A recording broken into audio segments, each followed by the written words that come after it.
हरियाणा के मालवा गांव के पुलिस स्टेशन के सामने किसी की लाश फेंकी गई थी। पुलिस के लिए पता लगा पाना मुश्किल था कि ये लाश किसकी है और इसे क्यों मारा गया है। लेकिन एक बात तो पक्की थी, ये हत्या जिस किसी ने भी की हो, लाश को इस तरह से पुलिस स्टेशन के सामने फेंकना उसकी सोची समझी साजिश थी। तो क्या हत्यारा पुलिस को कोई चुनौती देना चाहता था? कौन था ये शख्स जिसकी हत्या हुई थी? आखिर इसे किसने और क्यों मारा था? आइए देखते हैं हरियाणा की एक दिल दहला देने वाली कहानी।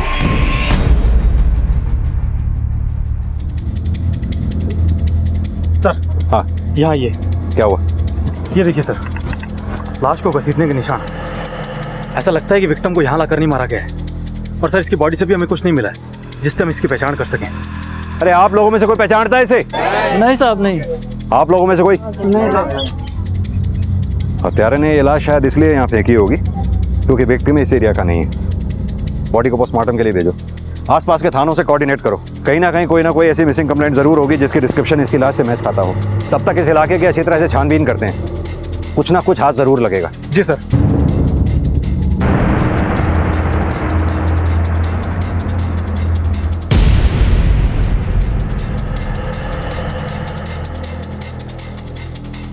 तुम सही कह रहे हो, इसे मारा कहीं और गया और लाकर पुलिस स्टेशन के सामने फेंक दिया गया। और ये काम किसी अकेले आदमी का मुझे लगता नहीं। और अगर ये काम किसी अकेले आदमी का है तो उसे लाश को खेत और जंगल के रास्ते घसीट के लाने में बहुत मुश्किल हुई होगी।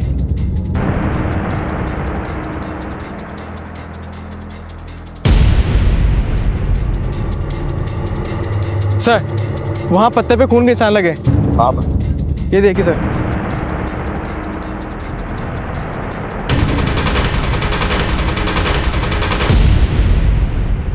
ये ब्लड के सैंपल्स इकट्ठा करो। Okay sir. सर, खून के धब्बे देख के तो ऐसा लग रहा है कि लाश को इसी तरह से लाया गया हो।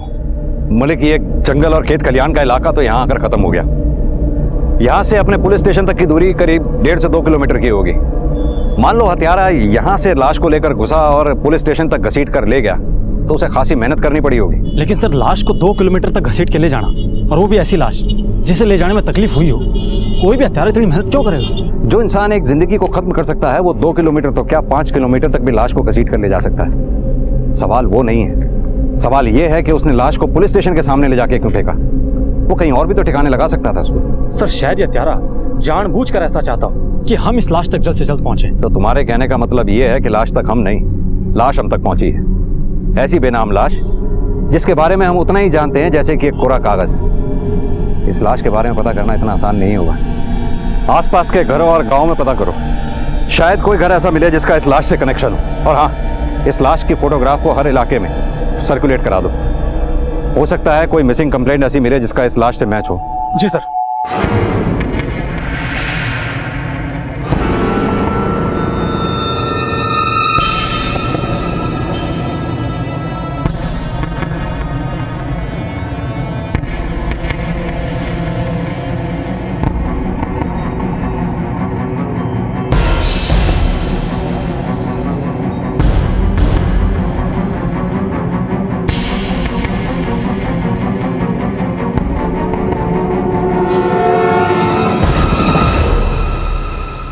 हाँ भाई, यहाँ आसपास से 30-32 साल का लड़का लापता है क्या? पतला सा, कुछ मालूम है उसके बारे में? क्या हुआ साहब, क्या बात हो गई? हमने पास ही के जंगल में लाश मिली उसकी। साहब, मेरा भाई भी सुबह से ना दिखा है। कहाँ गया तुम्हारा भाई? कुछ बता के गया है? यहाँ वहाँ घूमे हैं साहब, दिमाग से थोड़ा कमजोर से है। कभी इस गली में कभी उस गली में, न जाने कहाँ होगा साहब, किसी को ना मालूम। इस फोटो को पहचान सकते हैं आप?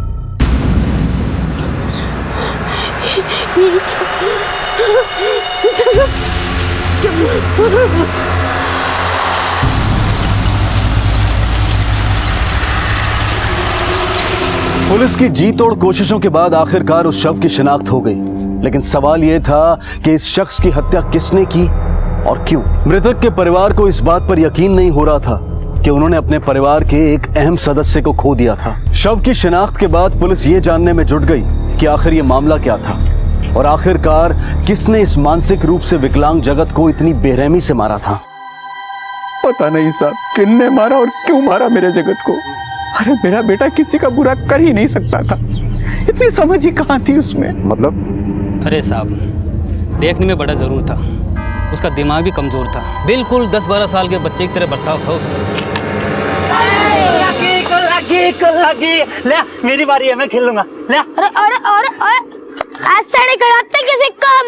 क्यों नहीं खिलाते, मैं खेलूंगा, समझ गया के? अरे ला मेरी बारी है, ला। ओए मेरी बारी है। यहाँ पे सिर्फ हम लोग खेलते हैं, हम किसी को ऐसे नहीं खिलाते। जाओ जाओ अपने दोस्तों के साथ खेलो। जाओ जाओ जाओ जाओ जाओ जाओ खेलो अपने दोस्तों के साथ। मुन्ना कौन खिलाओ? तो देख फिर कोई कौन खेल रहा है? कोई कौन खेल रहा? कोई कौन खेल? कौन खिलाओ? जाओ मुन्ना कौन खिलाओ ना? मुन्ना कौन खिलाओ? मुन्ना कौन खिलाओ? कोई कौन खिला? मुन्ना कौन खिलाओ? मुन्ना कौन खिलाओ? मुन्ना कौन खिलाओ? मैं खेलूंगा, मैं खेलूंगा, मैं खेलूंगा, मैं खेलूंगा, मैं खेलूंगा। मतलब कि मानसिक रूप से वो बच्चे जैसा बर्ताव करता था। साफ साफ ये कहना तो मुश्किल से, क्योंकि एक तो उसकी बचकानी हरकतें थी, दूसरी तरफ जब वो किसी लड़की से मिलता था तो उसका मिलने का अंदाज बहुत अलग होता था। क्या वो छोटे तुम्हारी मोनू से लड़ाई कैसे हो गई? पहले उसने मेरे को मारा, तो उसने तुम्हें मारा, तो तुम भी उसे मारोगे? क्या हुआ? कैसे गिरे तुम? चलो ए मैं जगत खेलेगी मेरे लिए, खेलेगी मेरे साथ, खेलेगी। अच्छा हुआ मर गया साहब, अगर जिंदा होता तो मेरे हाथों से मरता। वो तो गांव वालों ने बचा लिया उसको। कहीं तूने तो अपनी अधूरी इच्छा पूरी नहीं कर ली? अगर इच्छा पूरी की होती तो पुलिस स्टेशन के बाहर नहीं, अंदर आके खुद बताता आपको। और जिसने भी ऐसा किया ना, बहुत अच्छा किया, भगवान उसका भला करे। साले ने मेरी बहन के साथ छोड़ो, शादी में ना ऐसे ही होता है। बचाओ! अरे कोई लड़की चिल्ला रही है। बचाओ बचाओ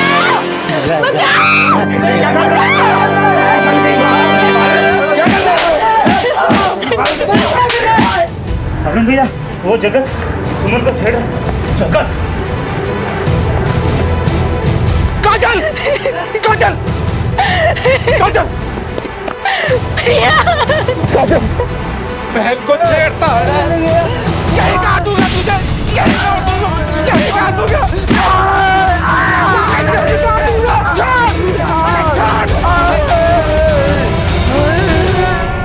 ये गांव बहुत छोटा सा है साहब, यहाँ छोटी छोटी सी बातों को लोग बढ़ा चढ़ा कर बताते हैं, और उस बात को तो लोगों ने ऐसा फैलाया कि आज तक किसी ने मेरी बहन के साथ शादी तक नहीं की।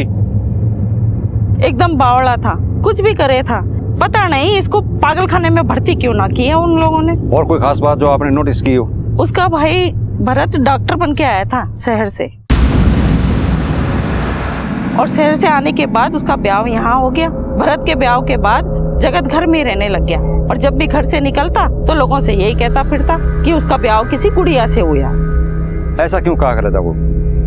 पर कौन थी ये गुड़िया? पता नहीं साहब, अब पागल की बात पे कौन ध्यान देवे। और ये भरत की बीवी कहाँ है? वो तो बहुत पहले छोड़ के चली गई थी। एक बात तो साफ है, जगत की दिमागी हालत ठीक नहीं थी, जिसकी वजह से कोई भी उसका गलत इस्तेमाल कर सकता था। सर कहीं ऐसा तो नहीं कि जगत की इन्हीं हरकतों की वजह से किसी शख्स ने जगत को अपना निशाना बना लिया? उसकी कुछ हरकतें से तो लोग परेशान हो चुके थे सर, और कुछ बातें तो बड़ी अजीब सी है। ये जितने भी लोग खुलेआम ये कह रहे हैं कि वो जगत को मारना चाहते थे उसकी हरकतों की वजह से, मुझे नहीं लगता इनमें से किसी ने उसको मारा होगा। लेकिन सर अचानक ही भरत की शादी होने के बाद जगत का घर से कम निकलना भी किसी और ही इशारा करता है।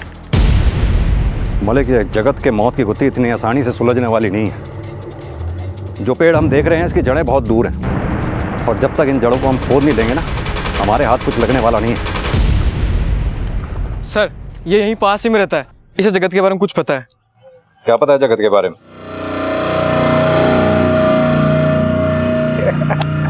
ओए जगत, ओए जगत, ओए जगत, ओए इधर आ। और भाई कहाँ जा रहा है?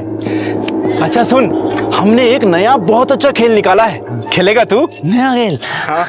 क्या है? शादी शादी, खेल को नाम है शादी शादी। शादी शादी? उसमें क्या हुआ है? इधर इधर इधर। ये देख, मजा आ रहा है? मजा आ रहा है? तेरे को करना है ऐसे? वो देख, वो लड़की दिख रही है?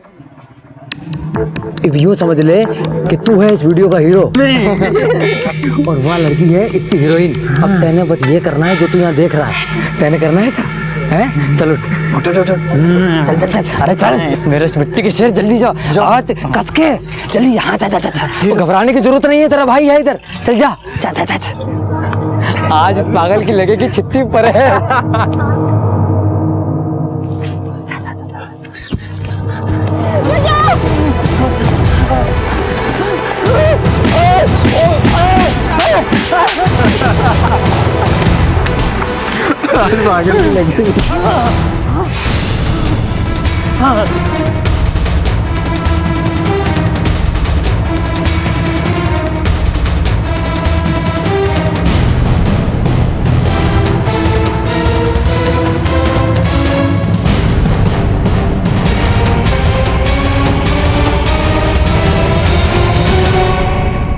सर, मैंने तीनों से अच्छे से पूछताछ की है।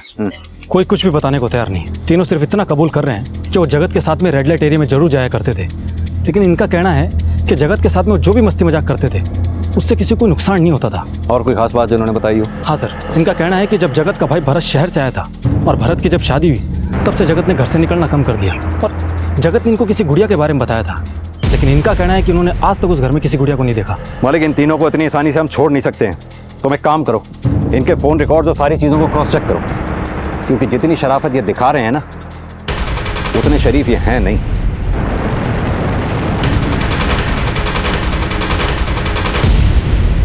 साहब, भरत जगत का छोटा भाई से अभी अभी शहर से डॉक्टरी करके आया से। जगत अगर किसी की बात सुनता था तो सिर्फ भरत की। भरत उसने मंदिर लेके जाता था, अच्छी अच्छी बातें बताता था। साहब, भरत की वजह से जगत को हम तीनों लड़कों से मिलने से रोक पाए थे। और गुड़िया, इसका तो नाम सुना ही होगा आपने, इसका क्या राज है? गुड़िया कुछ नहीं साहब, बस जगत के दिमाग का एक छलावा था। हाँ साहब, वो खुद ही औरतों के कपड़े पहन के अपनी ही बीवी की होने की नकल किया करता था, तो हमें लगा कि ऐसा करने से अगर वो शांत रहता है और दूसरों को नुकसान ना पहुंचाए तो ऐसा करने से हम उसे ना रोकते थे। लेकिन तुम तो अपनी बीवी को भी नहीं रोक पाए। उसे रोकना मुमकिन ना था साहब, उसे जगत से प्रॉब्लम थी, इसीलिए वो घर छोड़कर चली गई।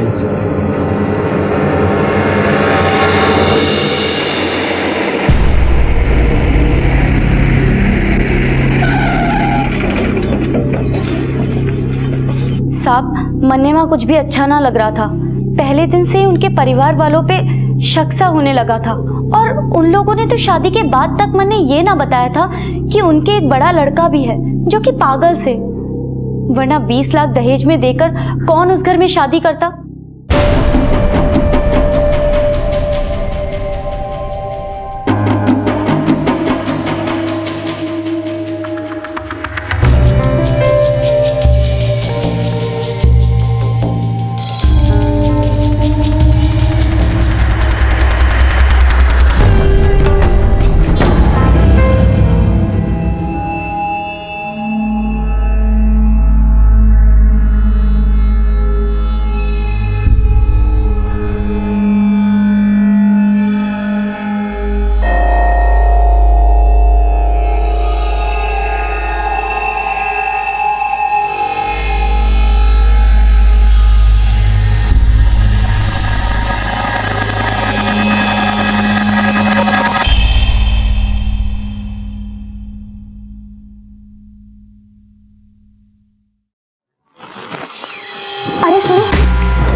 अरे सुनो, क्या है?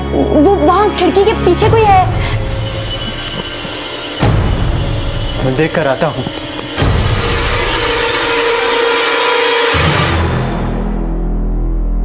अरे डरने की कोई बात ना है, जगत भैया थे, पता नहीं कैसे आज बाहर निकल आए। कभी कभी उनको दौरे पड़ते हैं। बाहर निकल आए मतलब? और दौरे किस चीज के पड़ते हैं? चंदा, उनकी दिमागी हालत ठीक नहीं है। और ये क्या, आज के दिन ये सब तू सोच रही है? अरे आज तो हमारी सुहागरात है।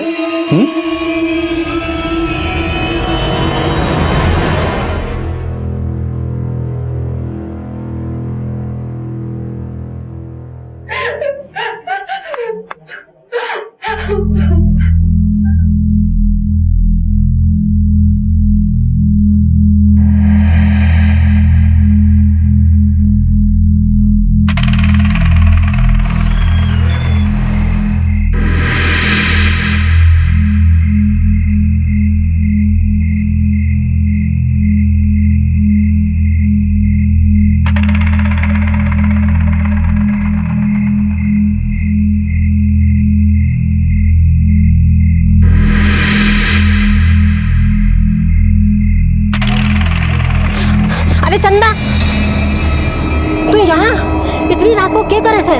वो माँ, वो अंदर से आवाजें आ रही हैं। अरे तू परेशान ना हो, अंदर जगत भैया है, उनको ऐसे दौरे पड़ते हैं, मैंने बोला था ना। ना ना, अंदर से किसी औरत की चीखने की आवाजें आ रही थी। अरे चंदा अंदर भैया ही है, अक्सर ऐसा होता है। तू नहीं है ना इसलिए तुझे ऐसा लग रहा है। चल हाँ कमरे में चलते हैं, चल। जा बेटा, तू सो जा, जा।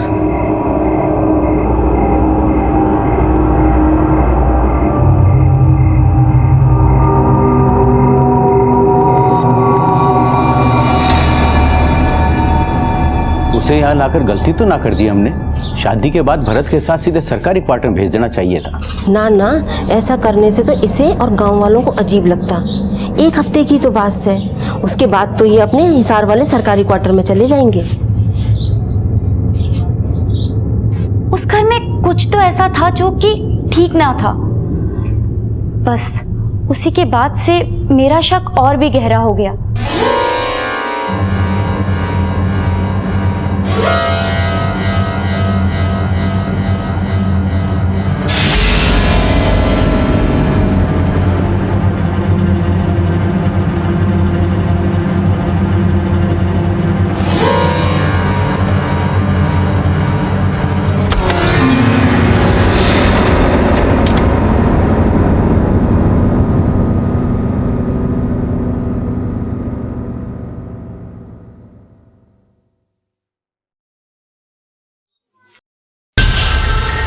गुड़िया, मदद।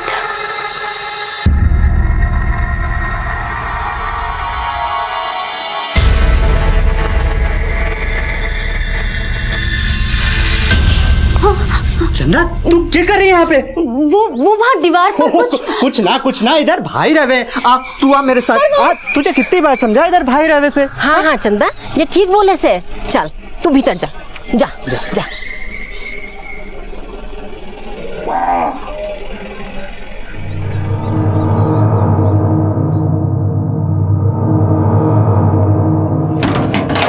साहब, जब मैं वहां गई तो मैंने साफ साफ दीवार पर देखा था, वहां किसी ने नाखून से लिखा था गुड़िया मदद। लेकिन साहब, जब मैं वहां दोबारा गई तब वहां ऐसा कुछ भी ना था।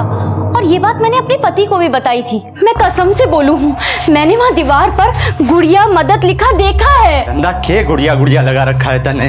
अरे आप हमारी बात पर विश्वास क्यों ना करो हो? ठीक है, चल अंदर जाकर देख कर आते हैं, उसके बाद ही तन्ने मन के वहम दूर होगा। चल। हाँ चलो।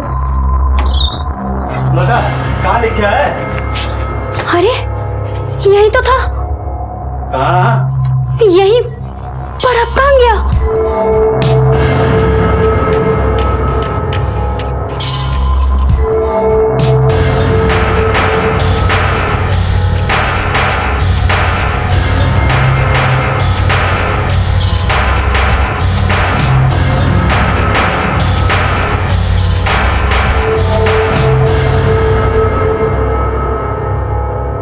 भाई है ऐसे ही उल्टी सीधी हरकतें करता रहता है। गुड़िया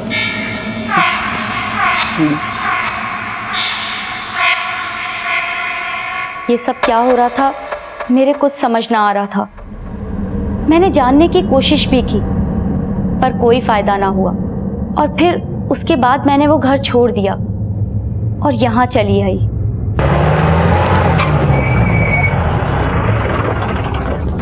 मलिक, ये केस थोड़ा उलझाने वाला है। क्या सच में वहां सिर्फ जगत ही था या फिर उसके साथ कोई और भी था? और अगर कोई था तो वो कौन होगा?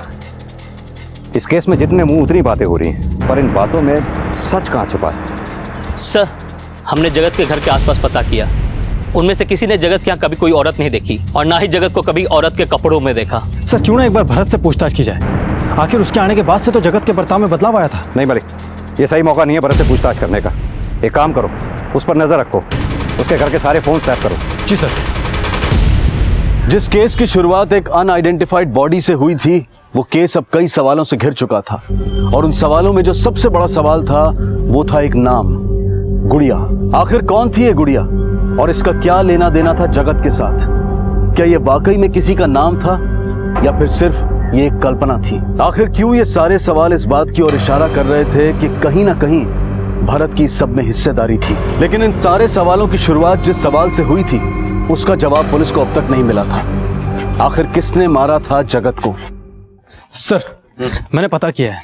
भरत पढ़ाई के दौरान हिसार के मेडिकल कॉलेज के हॉस्टल में नहीं बल्कि किराए के मकान में रहता था। क्या? हाँ सर।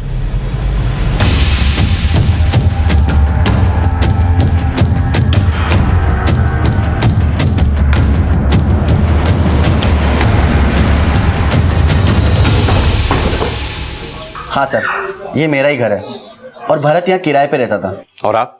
सर, पास ही मेरा एक और घर है, मैं वहाँ रहता हूँ। वैसे उसके साथ उसकी बीवी भी रहती थी।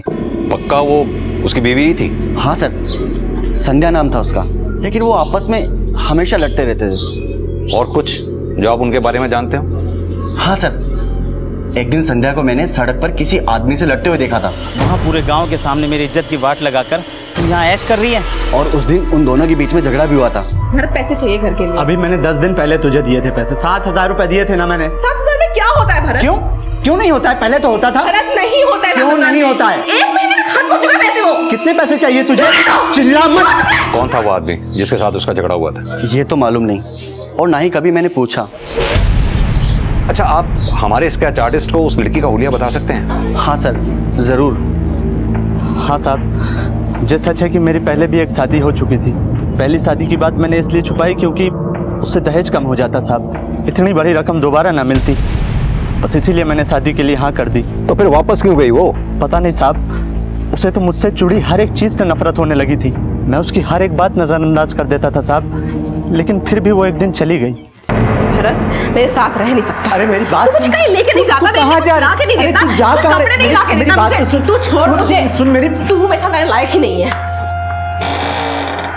और ये कौन है? संध्या इसे कैसे जानती थी? इस आदमी को तो मैं पहली बार देख रहा हूँ, मुझे संध्या ने कभी नहीं बताया इसके बारे में।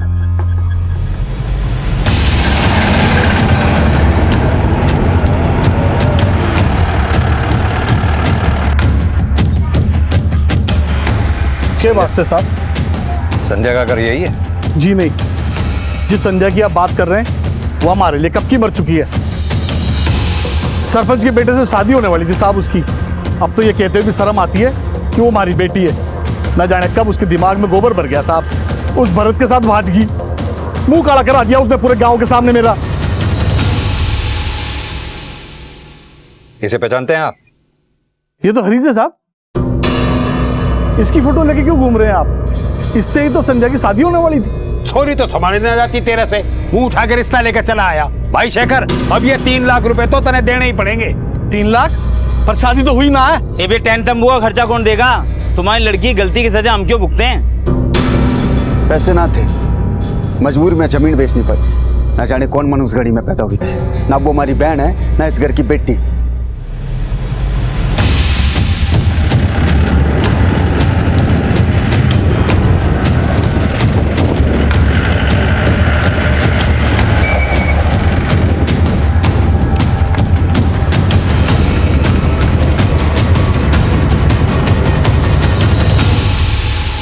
संध्या को कैसे जानते हो?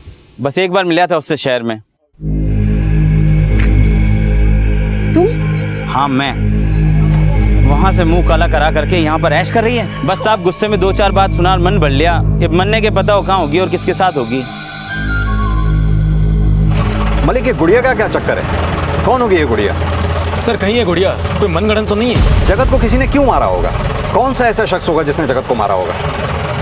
मलिक, एक काम करो, इन सब के रिकॉर्ड्स दोबारा खंगालो, जरूर कुछ ना कुछ हाथ लगेगा।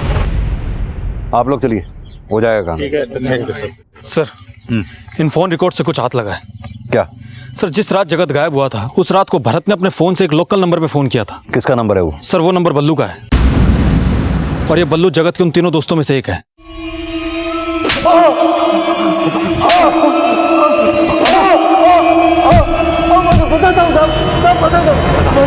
बता, किसने मारा जगत को? मैंने मारा साहब। तो फिर किसने मारा? तू तो डॉक्टरी करके घर आ, 20 लाख में बात तय हो गई है। 20? हाँ, शादी कर और उन पैसों पे ऐश कर। बावड़ा हो गया क्या तू? तूने 2 साल से शादी कर रखी और आज तक नहीं बताया। ये क्या करे? ये तो सोने के अंडे देने वाली मुर्गी है, किसी भी हालत में इसको छोड़ नहीं सके हैं। 20 लाख बार बार नहीं मिलेंगे।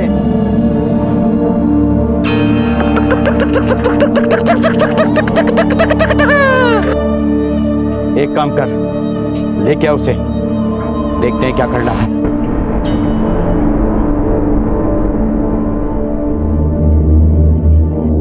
भरत 2 साल हो लिए कि अचानक मम्मी पापा से मिलाने ले जा रहा, सब ठीक है ना?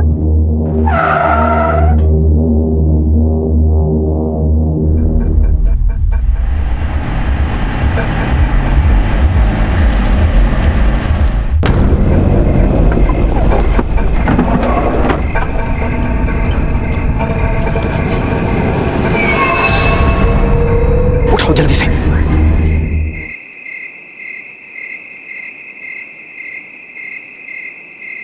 जगत आजा, अंदर आजा। दरवाजा बंद कर।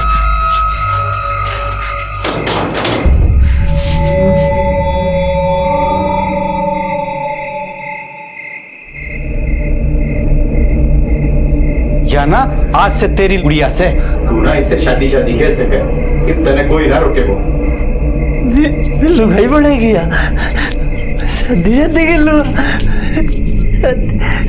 मैं शादी करूं? बब्बू, मैं इसका हस्बैंड बनूंगा। तू कहीं बनेगी तू मेरी, मैं तेरा हस्बैंड। शादी कर लेंगे हम, शादी कर लेंगे, ठीक है?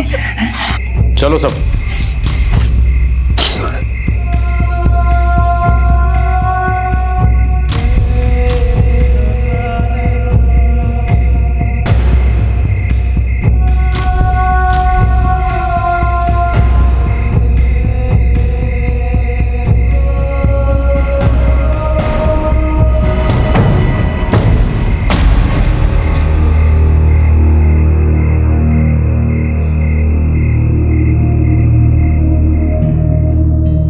क्या जगत, तूने अपनी गुड़िया हमें नहीं दिखाई? ओए, मैं कौन दूं मेरी गुड़िया, मेरी है वाह। हम तो तेरे दोस्त हैं यार, और वैसे भी खेल खेलने का मजा तो दोस्तों के साथ ही आता है। हाँ? अकेले अकेले खेलने में कोई मजा थोड़ी आता है। और वैसे भी तेरे को ये खेल हमने सिखाया साड़े, और तू हमारा कोई मना कर रहा है? ये देख जगत, हम तेरे लिए क्या लाए हैं। एक मेरी तरफ से भी चॉकलेट, एक और ये नहीं।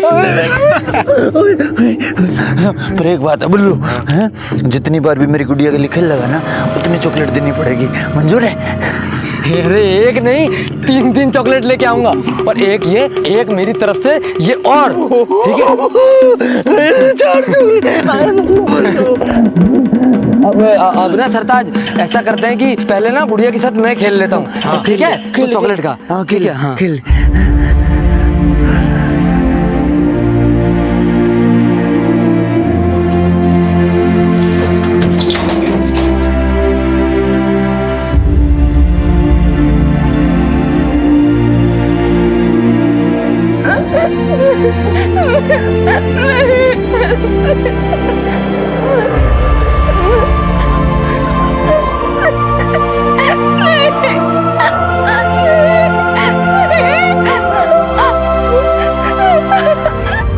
बस सर, उसके बाद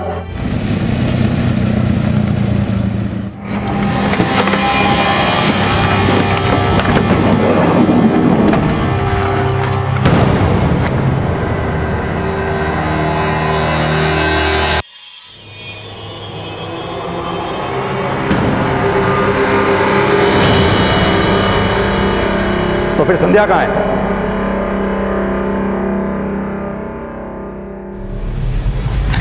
क्या रे शेखर, संध्या कहाँ है? क्या मतलब?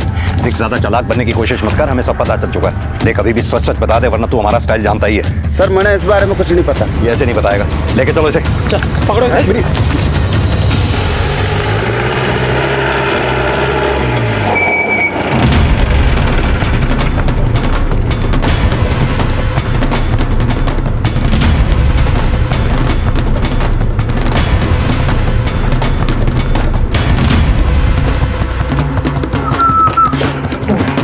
हाथ चिपके बैठा है। मैंने कुछ नहीं किया साहब, मैंने कुछ नहीं किया साहब। बता कहाँ साहब? बता बता कहाँ है संध्या? बता बताओ साहब, बताओ साहब। वो है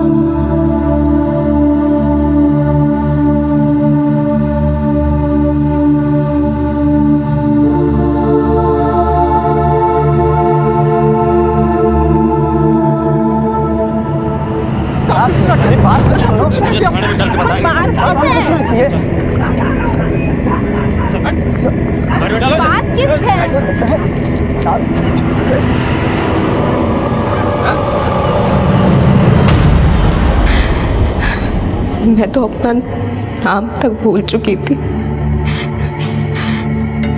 जिस दरिंदगी से मैं गुजर रही थी, मुझे तो यकीन भी नहीं था कि मैं इन सब से बाहर भी निकल पाऊंगी।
और चॉकलेट मिलेगी तो और घना मजा होगा और मजा आएगा।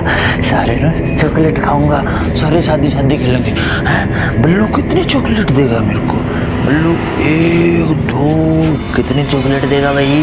हैं तो कल लूँगा 4 नहीं 8 चॉकलेट ले 4 नहीं।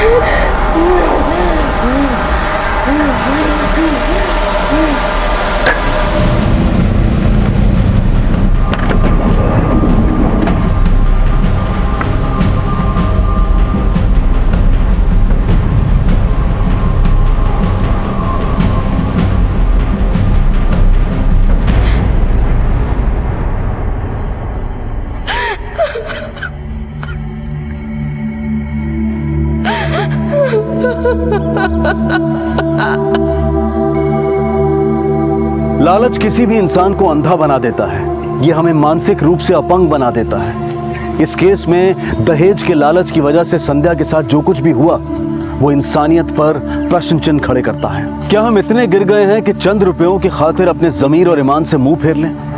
लेकिन गलती सिर्फ उनकी नहीं है जो इस विकृत सोच के साथ जीते हैं, गलती हमारी भी है जो हम इन्हें बढ़ावा देते हैं। क्या हम ये मामूली सी बात नहीं समझ सकते कि जिस रिश्ते की बुनियाद एक फायदे के लिए रखी जा रही है उस रिश्ते का भविष्य कैसा होगा? बेशक हमारे देश की कई बेटियों ने न सिर्फ देश में बल्कि विदेशों में भी अपनी पहचान बना ली है, लेकिन हम फिर भी इस बात को नकार नहीं सकते हैं कि भारत के कई प्रदेशों में औरत की पहचान सिर्फ मर्द के इस्तेमाल और उनके मनोरंजन की चीज बनकर रह गई है। जरूरत है कि हम अपने बेटों को औरतों की इज्जत करना सिखाएं और उन्हें इस बात की शिक्षा दें कि लड़के और लड़कियां बराबर हैं और उनमें फर्क मात्र बायोलॉजिकल है। अगर रामचरण ने खुद औरतों की इज्जत करना सीखा होता और यही सीख अपने बेटों को दी होती तो जो संध्या के साथ हुआ वो कभी ना होता और ना ही जगत की जान जाती और साथ ही चंदा की जिंदगी भी खराब होने से बच जाती।